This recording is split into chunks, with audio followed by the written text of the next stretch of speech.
სამოქალაქო აქტივისტის გატაცების, ცემის და დაყაჩაღების ფაქტის შიდა ქართლში გორში ვახტანგ ფიცხელაურზე მომხდარი თავდასხმის საქმე გაუხსნელია.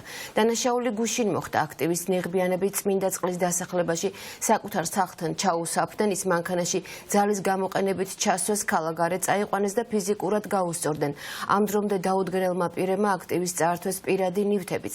ფიცხელაურიც და მისი მეუღლეც მომხდარს მათ სამოქალაქო აქტივობას უკავშირებენ. გამოძიება ჯგუფური ძალადობის მუხლით დაიწყო. გიორგი ახალკაცი ჩაგორთება ამ თემის დეტალებით პირდაპირ ეთერში გისმენ გიორგი. თავარი არხის ინფორმაციით ამ დრომდე ვერ მოახერხა შინაგან საქმეთა სამინისტრომ იმ პირების იდენტიფიცირება, რომლებიც მონაწილეობდნენ გუშინ მომხდარ დანაშაულში. სამი ნიღბიანი სამოქალაქო აქტივისტ ვახტანგ ფიცხელაურს საკუთარ საცხოვრებელ სახლთან ჩაუსაფრდა. მათ იძულების წესით ჩასვეს ახალგაზრდა მამაკაცი ავტომობილში, გაიტაცეს, დააყაჩაღეს და სასტიკად გაუსწორდნენ. როგორც ვახტანგ ფიცხელაური გვიყვება, მას ეუბნებოდნენ, რომ უნდა მოეკლათ. ვახტანგ ფიცხელაურმა თავს გაქცევით უშველა. როგორც ის ამბობს, დარწმუნებულია, რომ ეს იყო პოლიტიკური ანგარიშწორება, რომელიც დაკვეთილი იყო არალეგიტიმური ხელისუფლების მიერ, რადგან ისიც და მისი მეუღლეც განსაკუთრებული აქტიურობით გამოირჩევიან სხვადასხვა საპროტესტო აქციების დროს.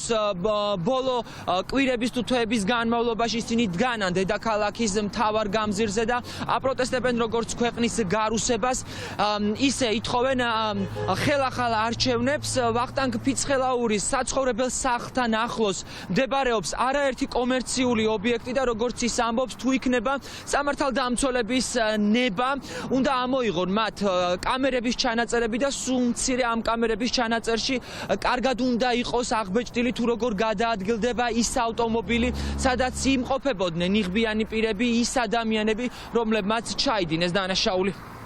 Ითომ ვერ დადიოდნენ იმაქან და მთხოვეს რომ იწოლილიყავი რა. რომ მივედი მისახმარებლად. ახადის უკან ფულგუნი იმავშტყა იყო რა, საბარგული და ეგრევე შემტენე შიგნით ჩამოიცვეს ნიღბები. გზაში მემუქრებოდნენ რომ უნდა მოვეკალი, სახეზე უნდა დავემახინჯებინე და სახეზე მალავდი მაქსიმალურად სახეს. რაღაც დისტანციაზე სახლები ჩანდა რა და თან უკვე ახალი შებინდებული იყო და ყოველი რო დავიწყე. უფრო თითქოს შევატყე რომ შეეშინდა და დაუსწრე რაღაც მომენტში ხელიდან. რას უკავშირებდა რა ორი თვეა უკვე ყოველი თითქმის რუსთაველზე ვდგევარ. ფაქტია რომ რაც გააკეთეს სახლებშიც მიუვარდნენ, ქუჩაშიც დახვდნენ, გაიტაცეს ცემეს, ზუსტად ანალოგიური ფულგუნით ჩემო მაშინ დავხვდნენ, გამიტაცეს და გამისწორდნენ. რა წაგართეს მე? ყველაფერი რაც ჰქონდა.